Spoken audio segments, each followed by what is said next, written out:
The floorboards creaked under my feet as I walked through the empty hallway, each step echoing memories that had lived in these walls for 43 years.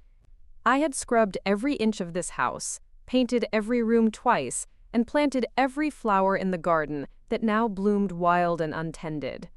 At 71, I thought I knew every sound this old Victorian made, but lately, it had been whispering something new, something that sounded dangerously close to goodbye.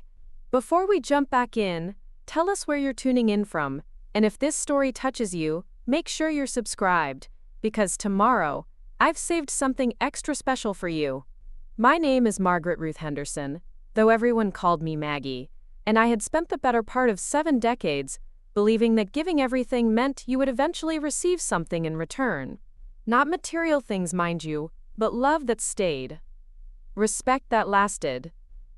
A place at the table when your hair turned silver and your hands grew too shaky to hold a coffee cup without spilling. The house on Maple Street had been my sanctuary since 1981, when Harold and I bought it with our combined savings and a prayer that the mortgage wouldn't crush us. We were young then, foolish enough to think that love and determination could overcome anything. Harold had carried me over the threshold, both of us laughing because I was already 6 months pregnant with our first child, and the gesture seemed more practical than romantic.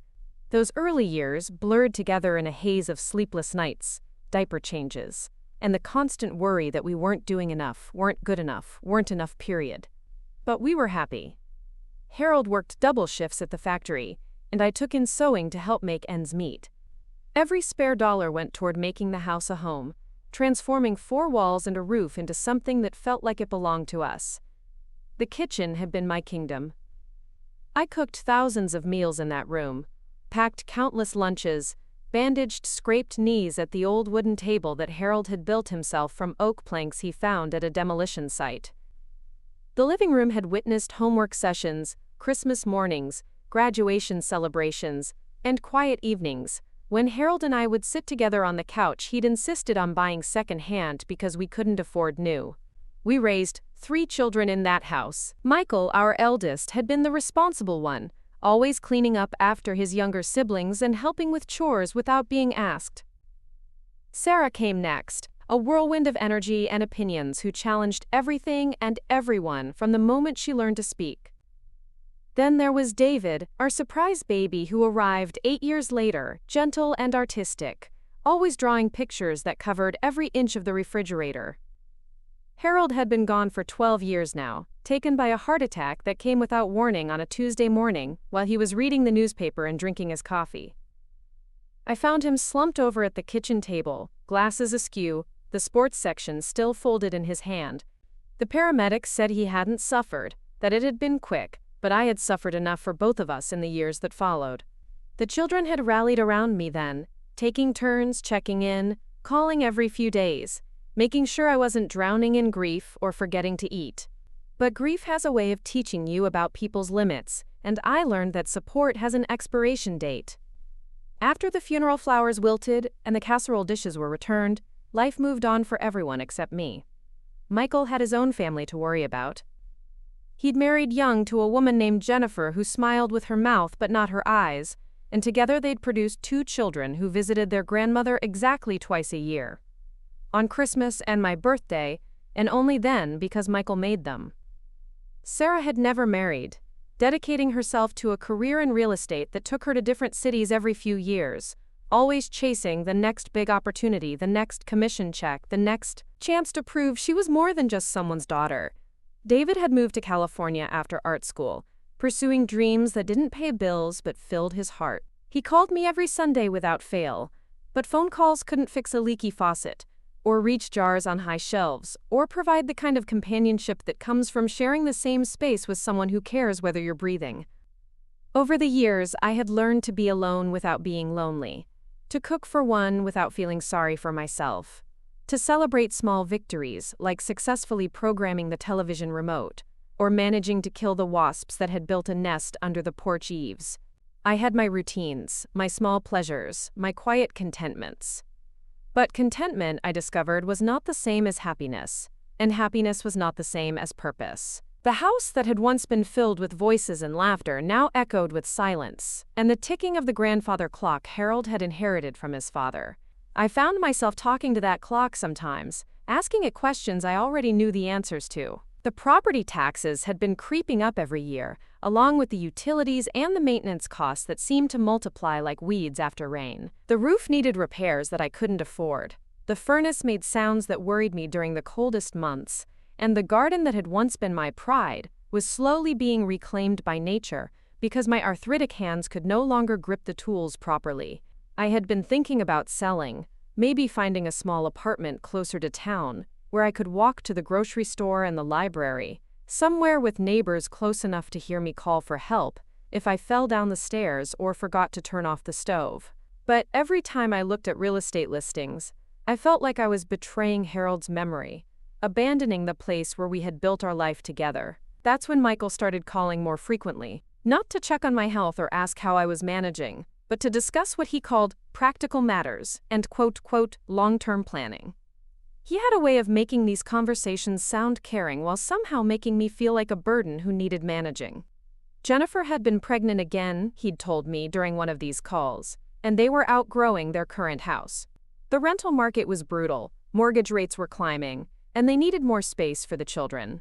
3 bedrooms wasn't enough for a growing family, he explained, and the schools in their district weren't as good as the ones near my house. At first, I thought he was asking for advice or maybe looking for help with a down payment. I had some savings, not much, but enough to help them get started. I was prepared to offer what I could, the way parents do when their children need assistance. But that wasn't what Michael wanted. He wanted the house. My house. The one Harold and I had paid off with decades of sacrifice and careful budgeting.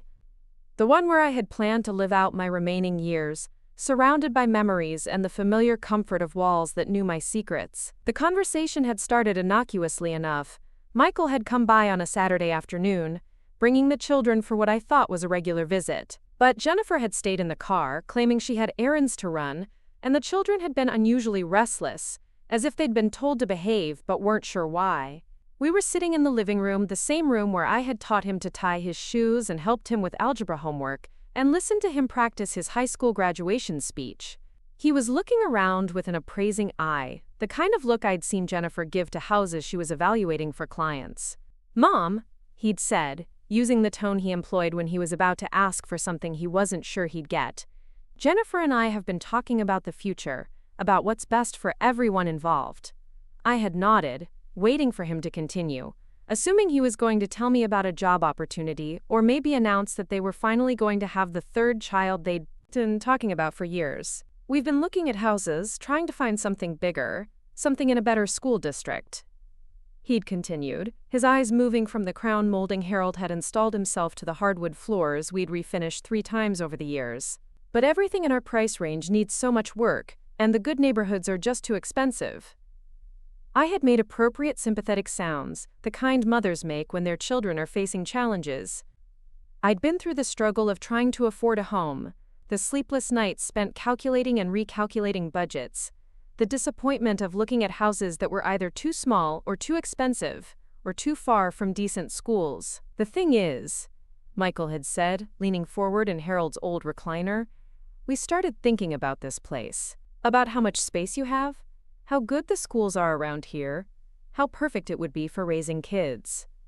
Something in his tone had made me pause, made me look at him more carefully. There was something rehearsed about his words, as if he'd practiced this conversation in front of a mirror, or maybe with Jennifer coaching him from the sidelines. "It is a good neighborhood for children." I'd agreed slowly, remembering how he and his siblings had played in the yard, how safe I'd felt letting them ride their bikes to the park at the end of the street. "You all grew up happy here." "Exactly," he'd said, his voice gaining confidence.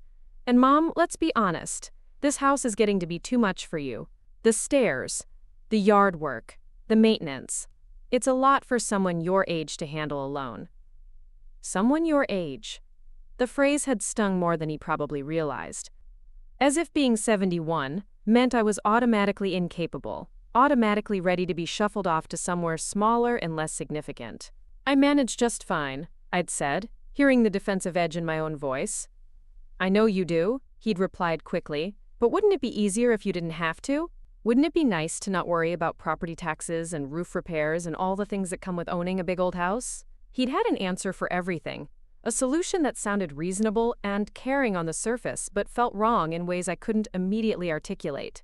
They would take over the house payments, he'd explained, though the house was already paid off. They would handle all the maintenance and upkeep. I wouldn't have to worry about anything anymore. In exchange, I could move into the small apartment above their garage, the one they'd been planning to renovate anyway. It had its own entrance, its own kitchen, its own bathroom. I'd be close to the grandchildren, close to family but still independent. It was perfect, he'd said, a solution that worked for everyone. But as he'd talked, outlining this perfect solution, with the enthusiasm of someone who'd already decided how it would work, I'd felt something cold and heavy settling in my chest. This wasn't a conversation, it was a presentation. This wasn't a request, it was an expectation dressed up as a favor. The kids would love having Grandma so close, he'd said, though neither of his children had ever shown particular interest in spending time with me beyond the obligatory holiday visits. And you'd never have to be alone again. Alone. The word had hung in the air between us, weighted with implications. As if being alone was the worst thing that could happen to a person. As if solitude was automatically a problem that needed solving by other people's proximity. I had listened to the entire proposal without interrupting, the way I'd been raised to do when someone was speaking, the way I'd taught my children to do when adults were talking. But inside, something was screaming. Something was raging against the casual way he was redesigning my life without asking what I actually wanted. When he'd finished talking, when he'd laid out his vision for how we would all benefit from this arrangement, he'd sat back and looked at me expectantly, waiting for me to express gratitude for his thoughtfulness, appreciation for his willingness to. Preparing and narrating this story took us a lot of time, so if you are enjoying it, subscribe to our channel. It means a lot to us. Now, back to the story. Solve my problems. Let me think about it, I'd said. The only response I could manage that didn't involve screaming or crying or asking him who had raised him to think he could make decisions about other people's lives. His face had fallen slightly, as if he'd expected immediate agreement, instant relief on my part. Of course, he'd said. But Mom, don't think too long. The housing market moves fast, and this could be the solution we've all been looking for. As if I'd been searching for a way to give up my independence, my home, my autonomy. As if I'd been lying awake at night, wishing someone would come along and take charge of my life. After he'd left, taking the children with him in a flurry of quick hugs and promises to call soon, I'd sat in the living room as the afternoon light faded to evening, then to night. I'd tried to imagine myself in that apartment above their garage, listening to their family life through the floor, becoming the built-in babysitter, the convenient grandmother who was always available but never in the way. I'd tried to picture Jennifer's face when she came home to find me living in her backyard, close enough to witness every argument, every parenting decision, every moment when they needed privacy. I'd tried to envision my furniture crammed into 2 small rooms, my books and photos and lifetime of accumulated memories reduced to what would fit in a space the size of my current living room. But mostly, I'd tried to understand when exactly I had become someone whose wishes were assumed rather than asked for, whose future was planned by other people, whose home was seen as an asset to be redistributed rather than a sanctuary to be respected. The more I thought about Michael's proposal, the more questions arose.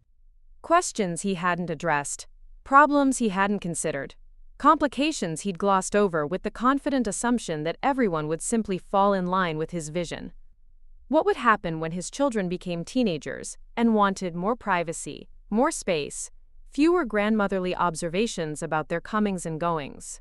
What would happen when Jennifer decided that having me so close was more intrusion than convenience? What would happen when the next baby arrived and they needed my apartment for a nursery? Most importantly, what would happen to me if they decided the arrangement wasn't working anymore? I would have given up my house, my independence, my options. I would be a tenant in my own son's backyard, dependent on his goodwill and his continued willingness to house me. The phone had rung 3 times that evening, all calls from Michael checking to see if I'd made up my mind, if I'd realized what a good opportunity this was, if I'd started thinking about what I'd want to take with me and what I'd be willing to leave behind. Each conversation had been shorter than the last, his patience thinning as my lack of immediate enthusiasm became apparent. By the third call, there was an edge to his voice, a hint of frustration that suggested he'd expected this to be easier, that he'd underestimated the complexity of asking someone to give up their entire life. "Mom," he'd said during that final call of the evening, "I hope you're not overthinking this. Sometimes the best decisions are the ones that seem scary at first, but turn out to be exactly what we needed." What we needed. There it was again, that assumption that my needs were automatically aligned with his, that what was convenient for his family was naturally what was best for me. I'd promised to give him an answer soon, hung up the phone, and spent the rest of the night walking through my house, touching surfaces, opening drawers, remembering. In the kitchen, I'd run my hands over the countertops Harold and I had chosen together, the ones we'd saved for 2 years to afford. In the bedroom, I'd looked at the view from the window, the old maple tree where I'd hung a swing for the children, where birds nested every spring and squirrels hoarded acorns every fall. This wasn't just a house with convenient square footage and good schools. This was the place where I'd learned to be a mother, where I'd nursed babies and tended fevers and kissed scraped knees. This was where I'd learned to be a wife, where Harold and I had fought and made up and grown old together. This was where I'd learned to be a widow, where I'd figured out how to live alone without falling apart.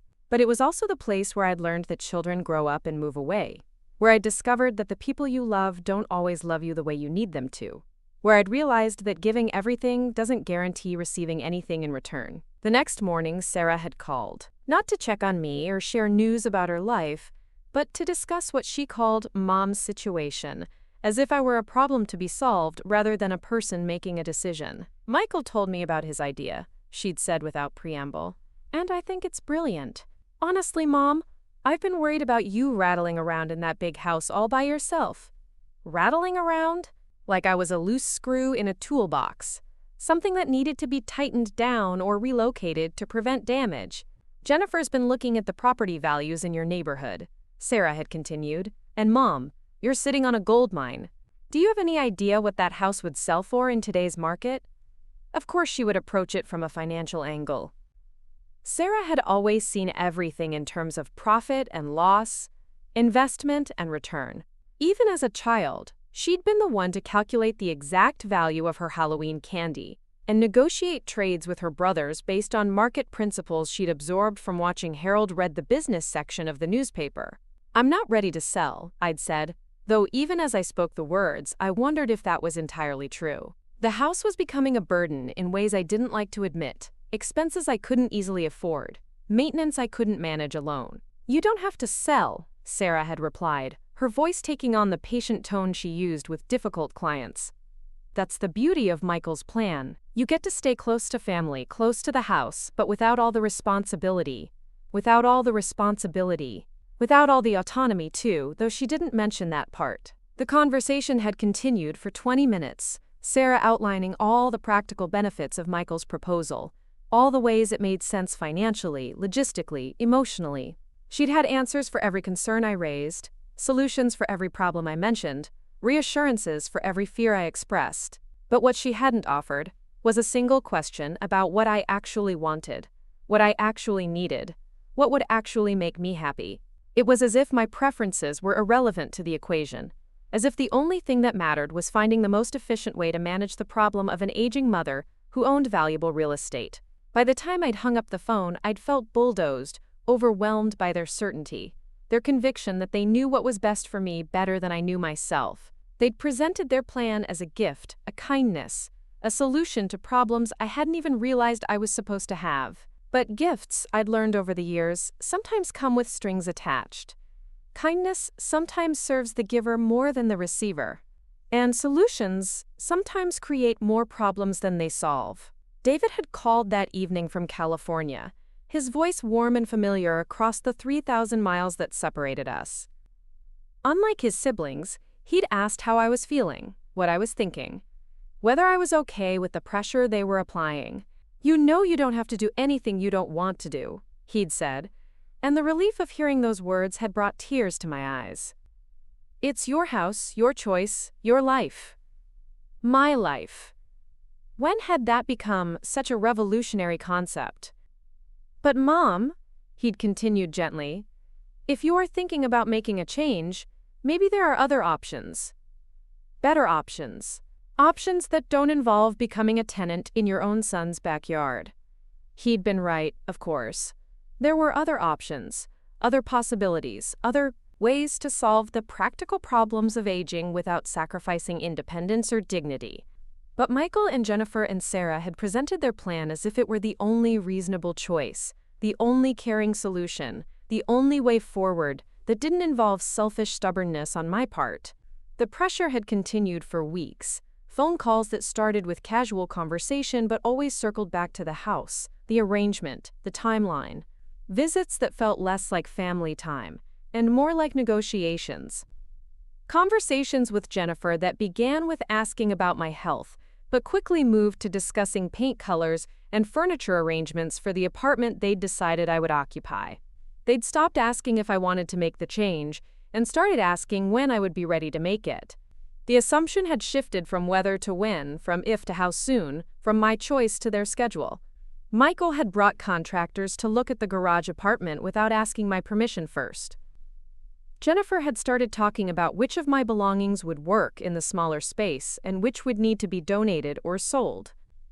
Sarah had begun researching the tax implications of property transfers between family members, as if the decision had already been made and now it was just a matter of handling the paperwork.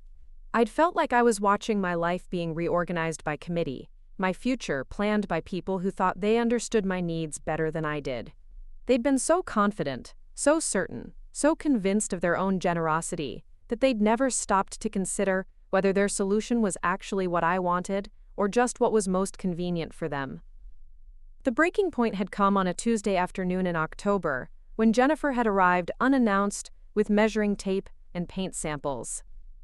She'd found me in the garden, trying to clean up the last of the summer's tomato plants, and had barely said hello before launching into her vision for redecorating my bedroom. "We're thinking soft yellow for the main room," she'd said, holding up color swatches against the side of the garage, "and maybe a nice blue for the bedroom area. Something calming and cheerful." She'd been talking about painting walls I hadn't agreed to live behind, decorating space I hadn't consented to occupy, making decisions about a life I hadn't agreed to live. "Jennifer," I'd interrupted, my hands still dirty from the garden, my back aching from bending over the tomato vines. "We need to talk."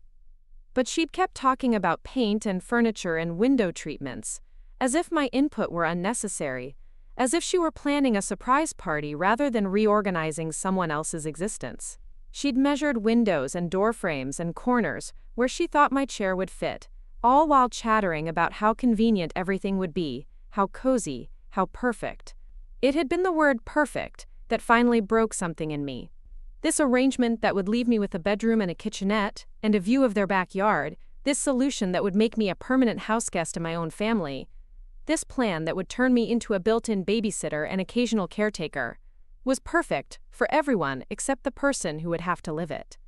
That night, after Jennifer had left with her measurements and her paint samples and her assumptions about my compliance, I'd sat at my kitchen table and made a list.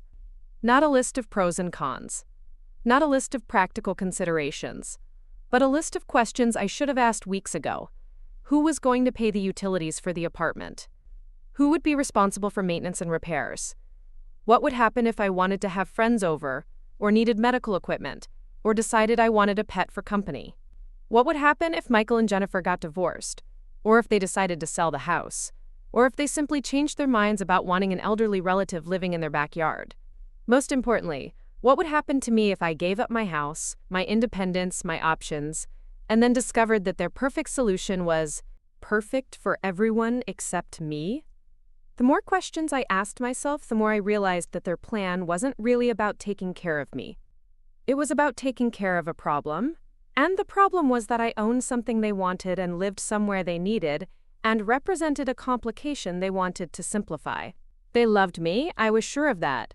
But love, I was learning, could be selfish. Love could be practical. Love could be conditional, on compliance, on gratitude, on agreeing that other people knew what was best for you. I'd spent 71 years believing that being a good mother, A good person meant saying yes when your family needed something, meant putting other people's needs before your own wants, meant being grateful for attention and affection, even when it came with expectations you weren't sure you could meet.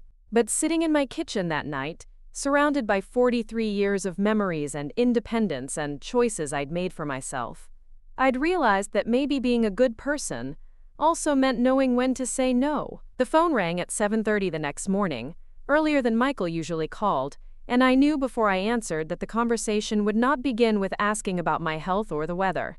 His voice carried that particular tone of strained patience that people use when they believe they've been more than reasonable and are now dealing with unreasonable resistance. "Mom, Jennifer said you seemed upset yesterday when she was taking measurements."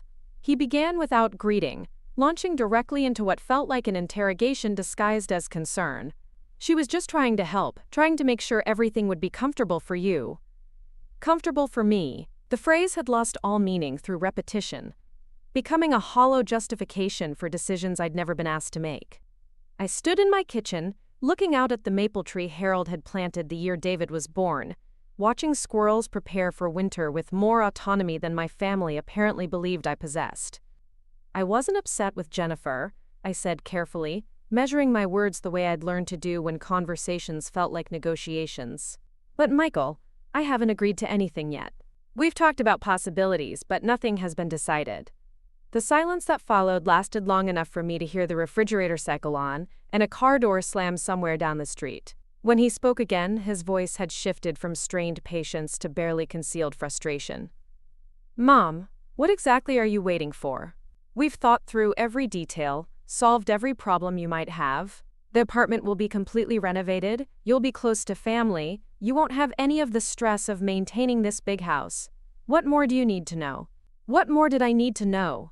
The question hung in the air like smoke, stinging my eyes and making it hard to breathe. I needed to know when I had become someone whose life could be planned by committee. I needed to know when my preferences had become obstacles to be overcome rather than wishes to be respected. I needed to know when loving me had become synonymous with managing me. "I need to know that this is actually what you think is best for me," I said, surprised by the steadiness in my own voice. "Not just what's most convenient for everyone else." Another silence, this one sharper, more pointed. I could hear him breathing, could almost see him rubbing his forehead the way he used to do when homework was difficult, or when his siblings were being particularly stubborn. "Of course it's what's best for you," he said finally, but there was something hollow in his voice, something that sounded more like repetition than conviction. "Mom, you're 71 years old. You shouldn't be living alone in a house this size, worrying about maintenance and repairs and property taxes. You should be enjoying your retirement, spending time with your grandchildren, not struggling with responsibilities that are too much for someone your age." Someone your age. There it was again, that phrase that reduced me to a category, a demographic, a set of limitations, rather than a person with individual needs and wants.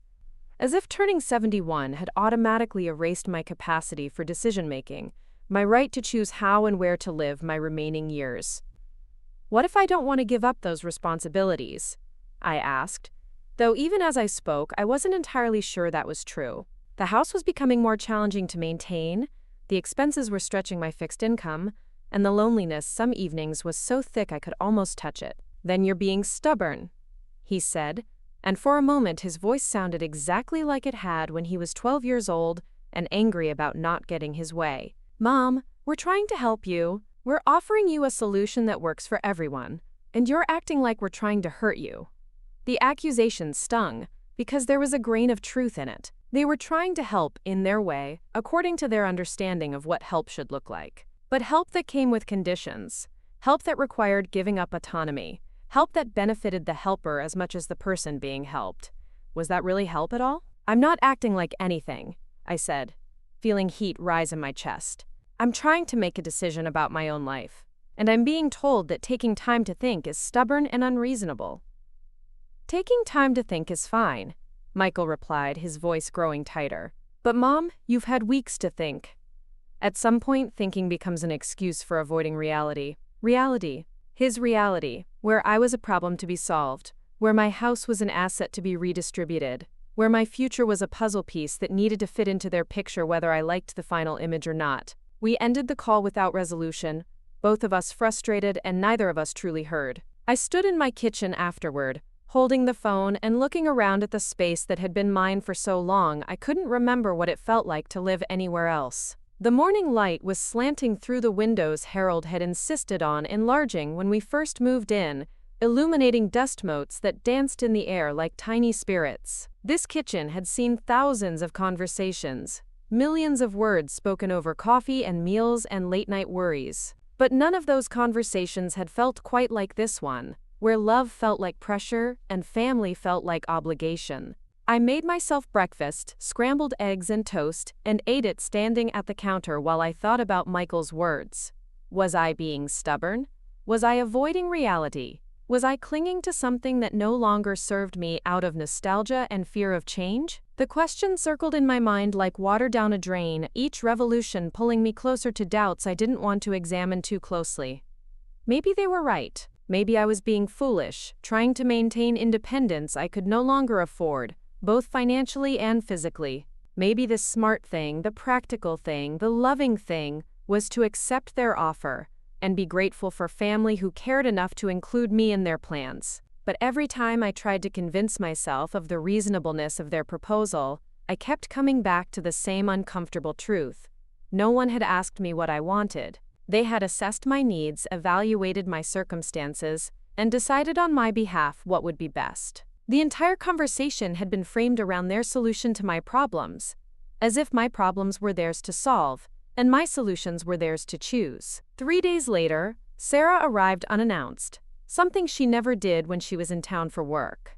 She knocked on the front door like a visitor instead of using her key like family, and when I opened it, she was standing there with the kind of bright, determined smile that preceded difficult conversations. "Surprise," she said, though nothing about her presence felt surprising.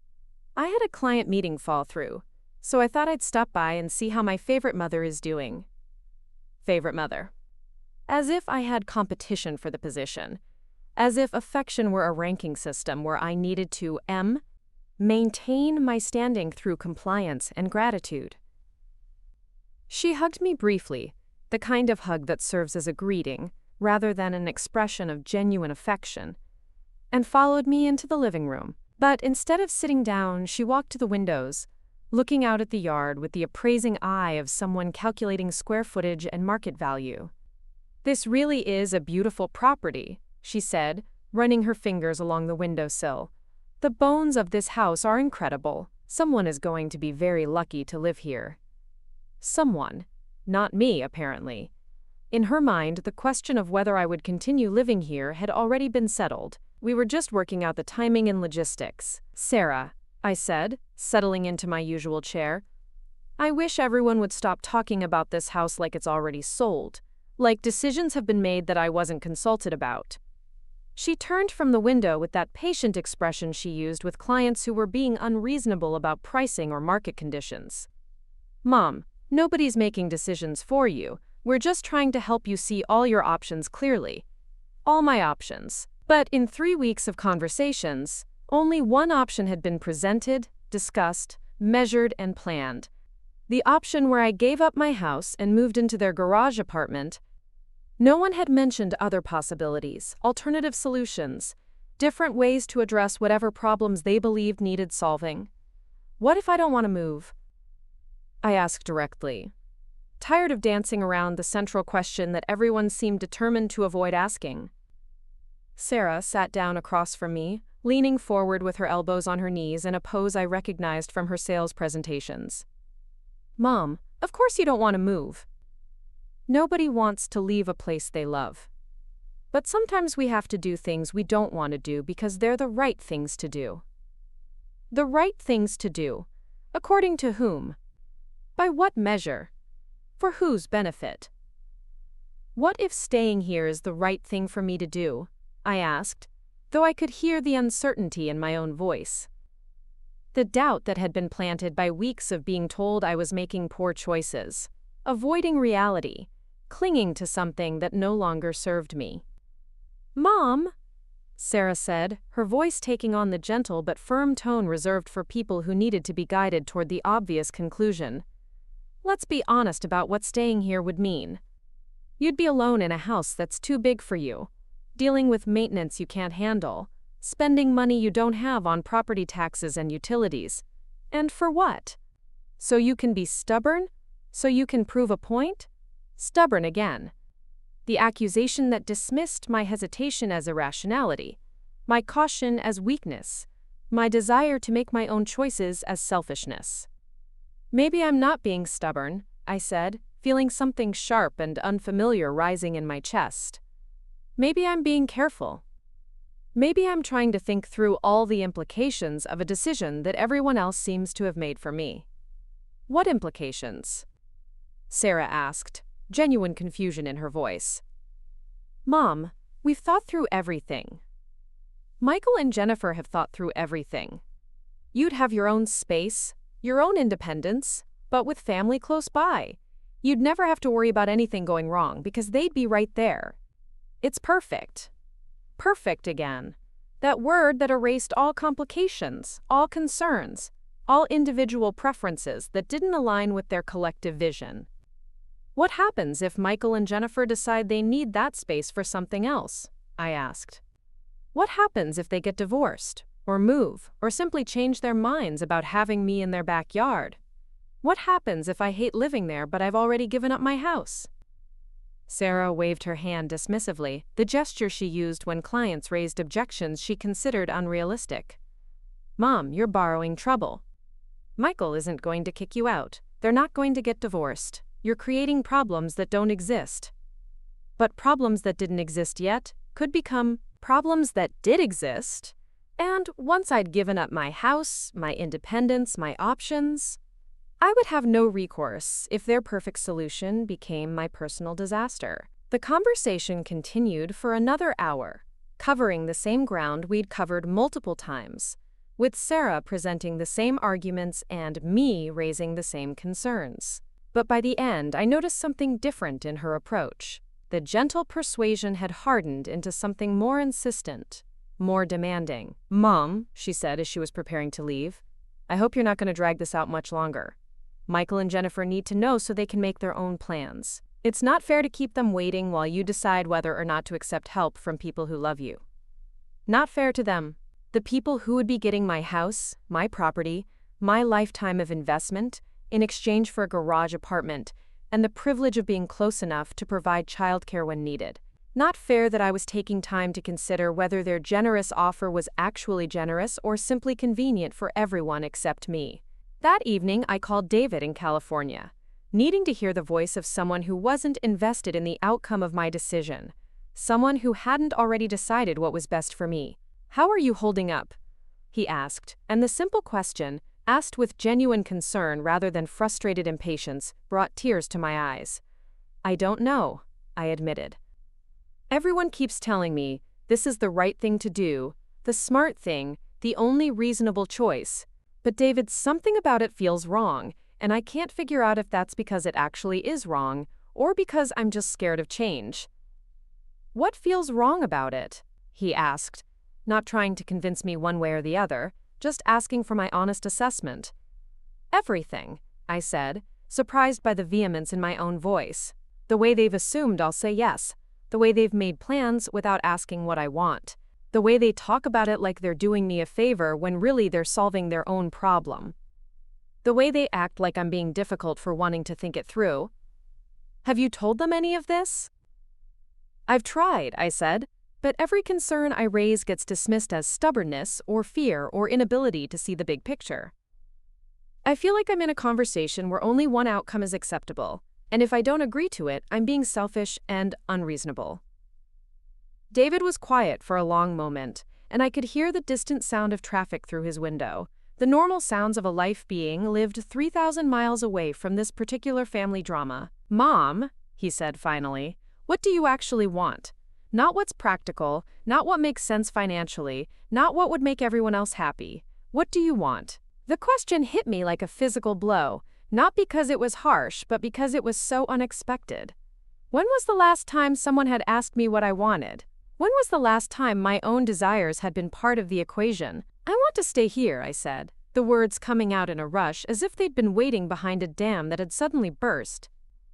I want to stay in my house, in my neighborhood, with my memories and my routines and my independence. I want to make my own decisions about my own life, even if they're not the decisions other people would make for me. Then stay, David said simply. But what if they're right? What if I can't manage alone? What if something happens and I need help and there's no one here? What if you're miserable living in their backyard? He countered. What if you give up everything you love and discover that their perfect solution is perfect for everyone except you? What if you spend whatever years you have left regretting a choice you made to please other people? The questions hung in the air between us, traveling across 3 time zones and touching something in me that had been buried under weeks of other people's certainty about what was best for me. David, I said, my voice barely above a whisper, I think I've been letting them convince me that wanting to stay over. Not for another discussion, not for another negotiation, but so I could tell him what I had decided. He arrived within an hour, Jennifer beside him, both of them carrying the expectant air of people who believed they were finally going to hear the answer they'd been waiting for. They sat on the couch, holding hands, looking at me with the kind of patient attention reserved for people who were about to say what you wanted them to say. I've made my decision, I began, looking at both of them directly, speaking clearly and calmly. I'm staying here. The silence that followed was different from the comfortable pauses in our previous conversations. This was the silence of surprise, of plans suddenly disrupted, of expectations that had been so firm they'd already become assumptions. Michael was the first to speak. Mom, are you sure?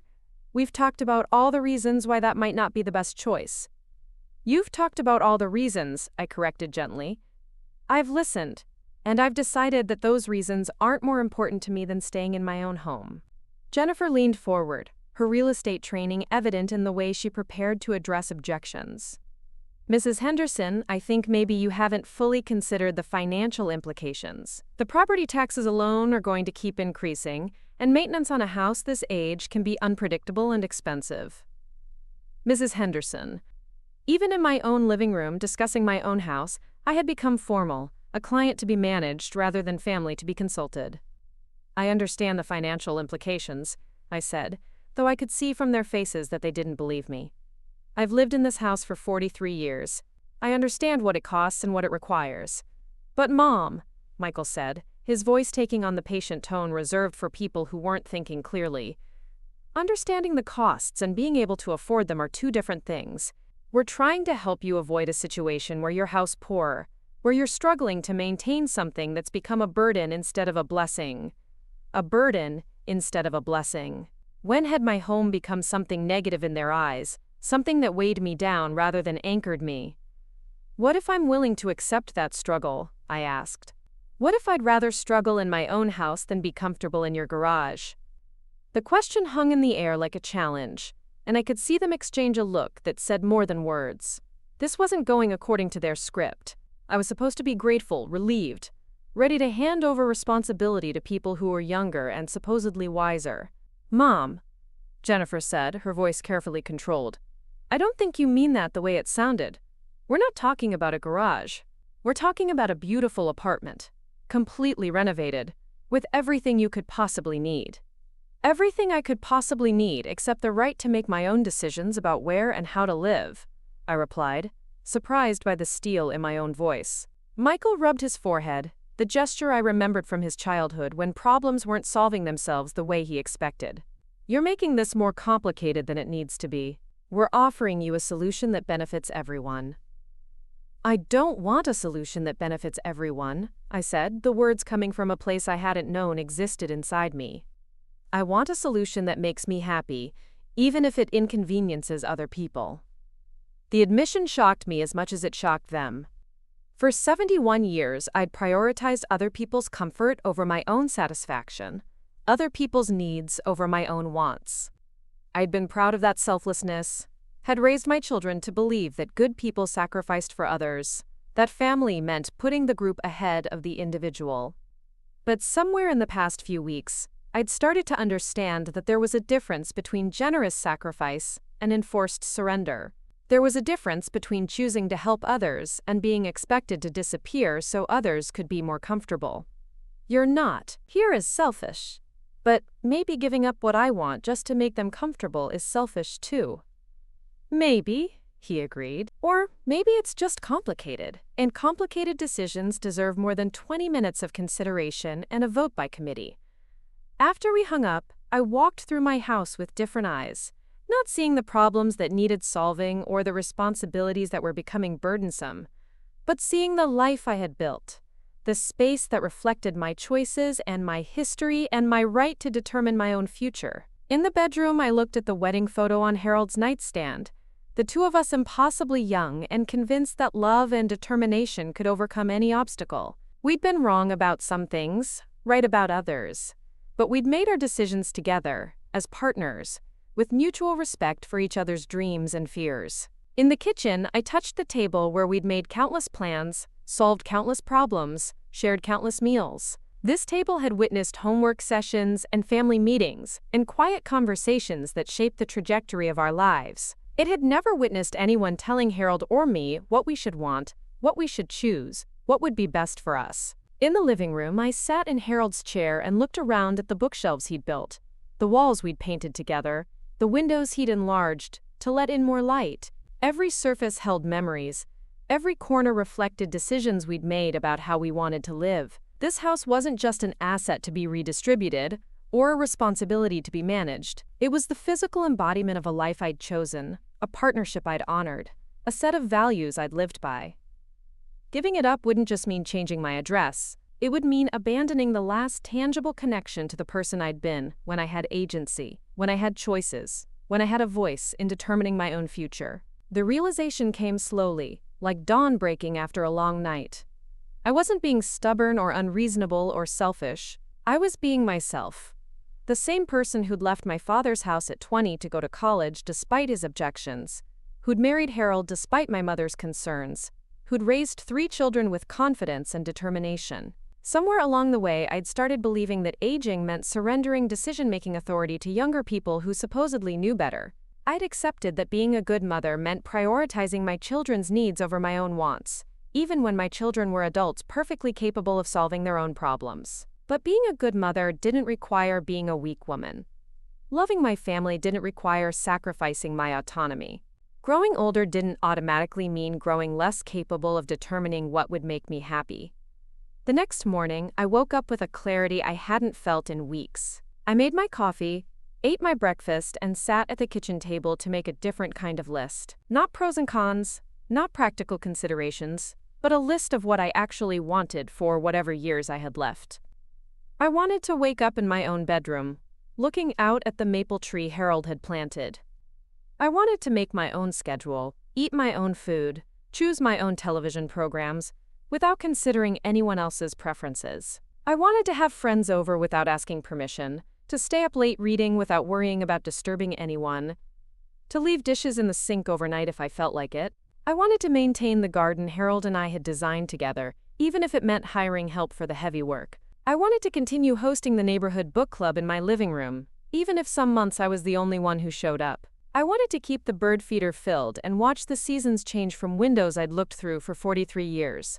Most of all, I wanted to make my own mistakes, choose my own compromises, and live with the consequences of decisions I'd made, rather than decisions that had been made for me. Armed with this clarity, I called Michael and asked him to come, thinking clearly. Quote, Jennifer said, and for the first time, her careful politeness slipped to reveal something sharper underneath. This is an emotional decision, not a practical one. You're right, I agreed. It is an emotional decision. I'm making a choice based on what will make me happy rather than what will be most convenient for my family. Maybe at 71, I've earned the right to be a little emotional about decisions that affect the rest of my life. They stayed for another hour, presenting arguments, offering compromises, suggesting modifications to their plan that might address my concerns. But I could see that none of their suggestions involved accepting my fundamental right to choose a path they disapproved of. All of their compromises still led to the same destination, me giving up my house and moving into space they controlled. When they finally left, the air in the house felt different, Lighter in some ways, heavier in others.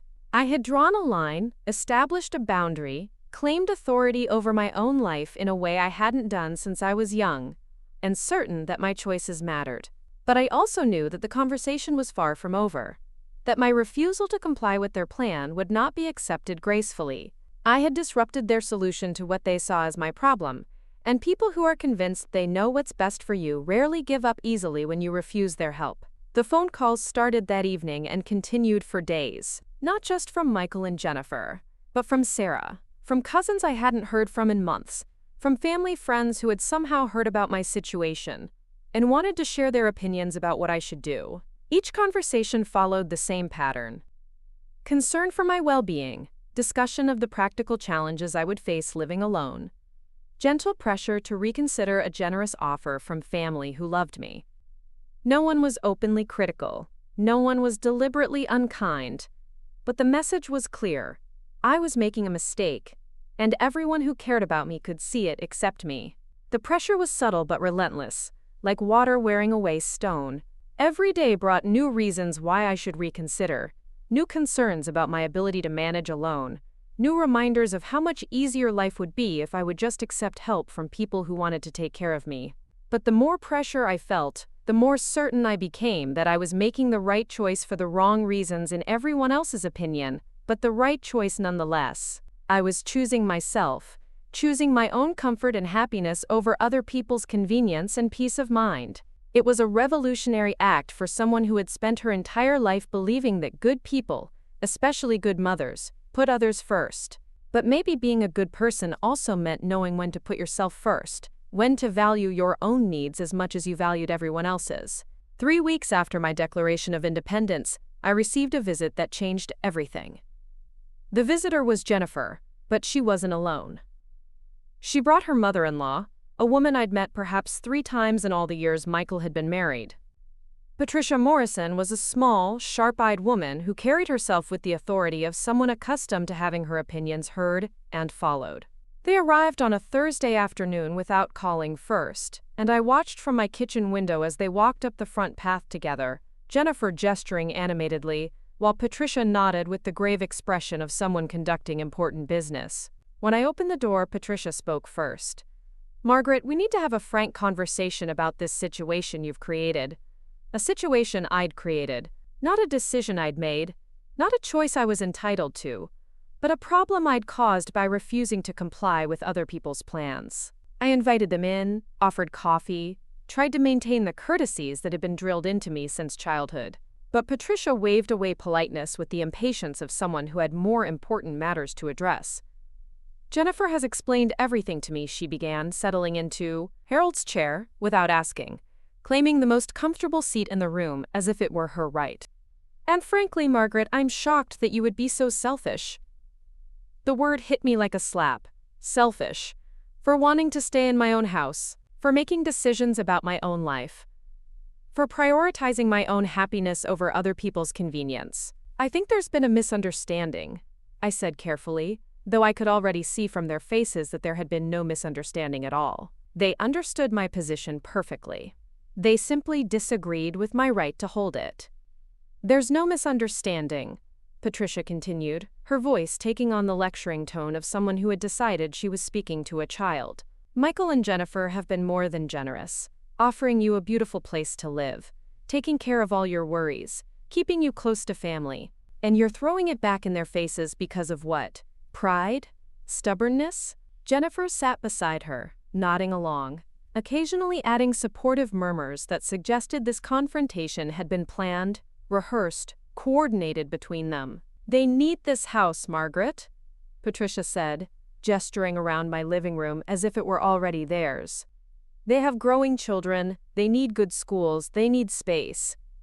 You're one person rattling around in a house meant for a family. Rattling around again, that phrase that reduced my 43 years of life in this house to the inconsequential movements of something loose and unnecessary. This is my family," I said quietly. "This house holds my family, my memories with Harold, the children we raised here, the life we built together." "Harold is gone," Patricia said bluntly, without softness or sympathy. He's been gone for years. You can't live in the past forever, Margaret. At some point, you have to face reality and do what's best for the living. The cruelty of it took my breath away. Not just the dismissal of my grief, my connection to Harold, my right to honor the life we'd shared, but the implication that by staying in our house, I was somehow harming my family, that my presence in my own home was an obstacle to their happiness. What's best for the living, I repeated slowly, seems to be what's most convenient for some of the living. Jennifer leaned forward, her real estate training evident in the way she prepared to handle objections. Mrs. Henderson, I don't think you understand how generous our offer really is. We'd be taking on all the responsibilities of homeownership, all the financial risk, all the maintenance headaches. You'd have all the benefits of living in a nice area with none of the stress. None of the control either. None of the autonomy, none of the independence, none of the dignity that came from making my own decisions about my own space. What happens if you divorce? I asked directly, tired of pretending this was purely about my well-being. What happens if you decide to sell this house? What happens if you simply change your minds about wanting me in your backyard? The two women exchanged a look, and I saw something pass between them that looked suspiciously like annoyance at my persistence in raising inconvenient questions. Margaret, Patricia said, her voice taking on the patient tone reserved for people who were being deliberately obtuse. You're creating problems that don't exist. Michael isn't going to abandon his mother. They're not going to divorce. You're borrowing trouble. I'm planning for possibilities, I corrected. The same way Harold and I planned when we bought this house. When we paid off the mortgage. When we made decisions about our future based on what we could control, rather than what other people promised us. That was different, Jennifer said quickly. You were young then, you had options. At your age, you have to be more practical, more realistic about what you can and can't handle. At my age, the phrase that erased my individuality, my experience, my accumulated wisdom about what did and didn't work for me personally. The conversation continued for another hour, but it wasn't really a conversation. It was a sustained effort to convince me that my instincts were wrong, my concerns were unfounded, my desires were selfish. Every point I raised was dismissed, every worry I expressed was minimized, every question I asked was treated as evidence of my inability to see the bigger picture. When they finally left, Patricia's parting words lingered in the air like smoke. I hope you'll reconsider, Margaret. It would be such a shame if stubbornness cost you your relationship with your family. The threat was subtle but unmistakable. Comply with their plan or risk losing their love, their contact, their presence, in whatever years I had left. That evening, I sat in my kitchen and did something I hadn't done since Harold died. I got angry. Not sad, not hurt, not confused, but genuinely, righteously angry. I was angry that my love for my family had been weaponized against me, turned into a tool to extract compliance, rather than a foundation for mutual respect. I was angry that my years of sacrifice, my decades of putting their needs first, had earned me not gratitude but the expectation that I would continue sacrificing until there was nothing left of me to sacrifice. Most of all, I was angry that people who claimed to love me thought so little of my judgment, my capabilities, my right to determine my own future. The anger felt clean, pure, energizing in a way I hadn't experienced in years. It burned away the doubt, the guilt, the nagging worry that maybe they were right, and I was just too stubborn to see it. I wasn't stubborn. I was autonomous. I wasn't selfish. I was self-respecting. I wasn't avoiding reality. I was insisting on my right to define reality for myself. The next morning, I called my lawyer, a woman named Catherine Wells, who had handled Harold's estate and had always treated me with the kind of professional respect that assumed I was capable of understanding my own affairs. Catherine, I said after explaining the situation, I need to make some changes to protect myself and my property. What kind of changes? She asked, and I could hear her pen moving across paper, taking notes. I want to make sure that if something happens to me, my house goes where I want it to go, not where other people think it should go. And I want to make some arrangements that might discourage people from pressuring me to make decisions that aren't in my best interests. We met the following week, and Catherine listened to my concerns with the kind of attention that made it clear she understood exactly what I was dealing with. She'd seen it before, she told me. Adult children who meant well but who confused their own convenience with their parents' best interests. Together, we crafted a plan that addressed both my immediate concerns and my long-term security. I updated my will to reflect my actual wishes rather than what my family expected my wishes to be. I established a trust that would protect my assets from well-meaning relatives who might try to manage my affairs if I became incapacitated. Most importantly, I created a financial structure that would make it very expensive for anyone to challenge my decisions while I was still alive and competent. The plan also included some creative elements designed specifically to address the pressure I'd been receiving. If anyone in my family continued to harass me about my living situation, if they brought in outside relatives to gang up on me, if they made any attempts to have me declared incompetent or unable to manage my own affairs, they would find themselves dealing with consequences they hadn't anticipated. Catherine smiled when I explained what I wanted to do. "Margaret," she said, "I think this is exactly the kind of planning more seniors should do. It's proactive, it's protective, and it sends a clear message that you're not someone who can be pushed around." The documents were finalized within 2 weeks, and I felt more secure than I had since this whole situation began. I had taken control, established boundaries, created consequences for behavior that crossed lines I should have drawn years earlier.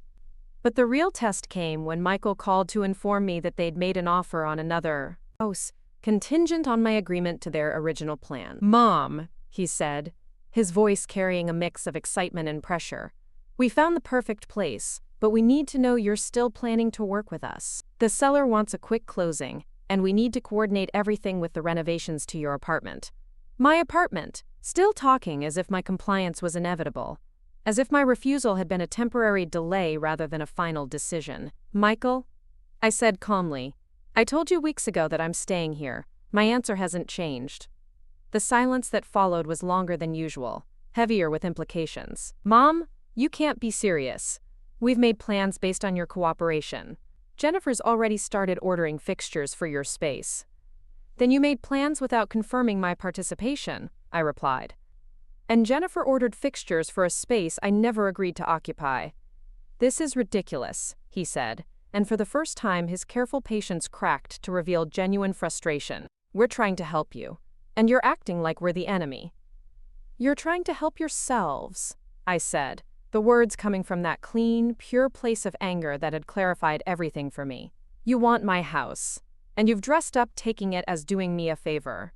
"That's not true," he said, but there was something hollow in his voice, something that suggested he was hearing his own motivations reflected back at him for the first time. "Michael," I said gently, "if you really wanted to help me, you would have asked what kind of help I actually wanted. You would have offered support for staying here instead of pressure to leave. You would have respected my decision instead of trying to wear down my resistance." Another silence, and when he spoke again, his voice was different. Colder. "Fine," he said. "If that's how you want to be, that's your choice. But don't expect us to keep worrying about you, keep checking on you, keep trying to solve problems you're determined to create for yourself." The threat was out in the open now. Comply or be abandoned. Accept their help on their terms or receive no help at all. "I understand," I said, and surprisingly I did. I understood that their love had always been conditional on my usefulness, my compliance, my willingness to prioritize their comfort over my own needs. "We'll see how long you last in that big house all by yourself," he said, and hung up without saying goodbye. I sat in my kitchen afterward, looking around at the space that was mine, truly mine, for the first time in weeks. No one was measuring windows or choosing paint colors or planning my future without consulting me. No one was explaining why my preferences didn't matter or my concerns were unfounded. The silence felt different now. Not empty, but peaceful. Not lonely, but free. 3 days later, I received a certified letter from Michael's attorney. Inside was a document demanding that I submit to a competency evaluation, claiming that my refusal to accept their reasonable assistance indicated possible cognitive decline or mental instability. I read it twice, then called Catherine. "They're challenging your competency," she said after I'd read her the relevant portions. "Based on what evidence?" "Based on my refusal to give them my house, apparently." Catherine was quiet for a moment, and when she spoke again, there was steel in her voice. "Margaret, I think it's time to implement phase 2 of our plan." Phase 2 involved some of the creative elements Catherine and I had discussed, the consequences designed to discourage exactly this kind of harassment. Within a week, Michael and Jennifer found themselves facing some unexpected financial challenges. The mortgage company they'd been working with suddenly required additional documentation, additional waiting periods, additional fees. The contractors they'd hired for the garage renovation discovered permit issues that would delay the project indefinitely. Most significantly, they received a letter from my attorney informing them that any further attempts to have me declared incompetent would result in a lawsuit for elder abuse and harassment. But the real surprise came when they tried to access the joint account they'd been using to pay for various expenses related to their house hunting efforts. The account that I had funded, that I had maintained, that I had stupidly allowed them to access without questioning how my generosity was being used. The account was empty. Not stolen from, not hacked, not mysteriously drained. Emptied by me, moved to accounts they couldn't access, redirected to purposes they hadn't approved. Every dollar I had contributed to their house hunt, their renovation plans, their assumption that my money would support their dreams. Every payment I had made for expenses they'd claimed were necessary, urgent, temporary. Every contribution I had made to their life, while they planned to reorganize mine. All of it was now in accounts earmarked for my own long-term care, my own security, my own choices about how to spend whatever money I had left. The phone calls that followed were different from the previous conversations. No more patient explanations, no more gentle pressure, no more careful courtesy. Just raw anger, accusations, demands that I restore funding for plans I had never approved. "You can't do this," Jennifer said during one particularly heated call. "We've made commitments based on your support." "You made commitments based on assumptions," I replied. "You assumed I would pay for things I never agreed to pay for." "We're your family," Michael said, his voice tight with frustration. "This is what family does for each other." "Yes," I agreed. "Family supports each other. Family respects each other's decisions. Family doesn't try to have each other declared incompetent for refusing to hand over their property." That ended the phone calls. But it didn't end the story.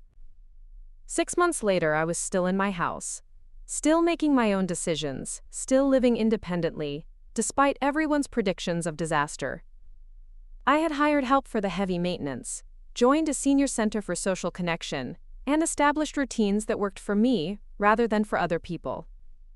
The house felt different now, not just because it was quieter, but because it was truly mine in a way it hadn't been when I was constantly defending my right to live in it.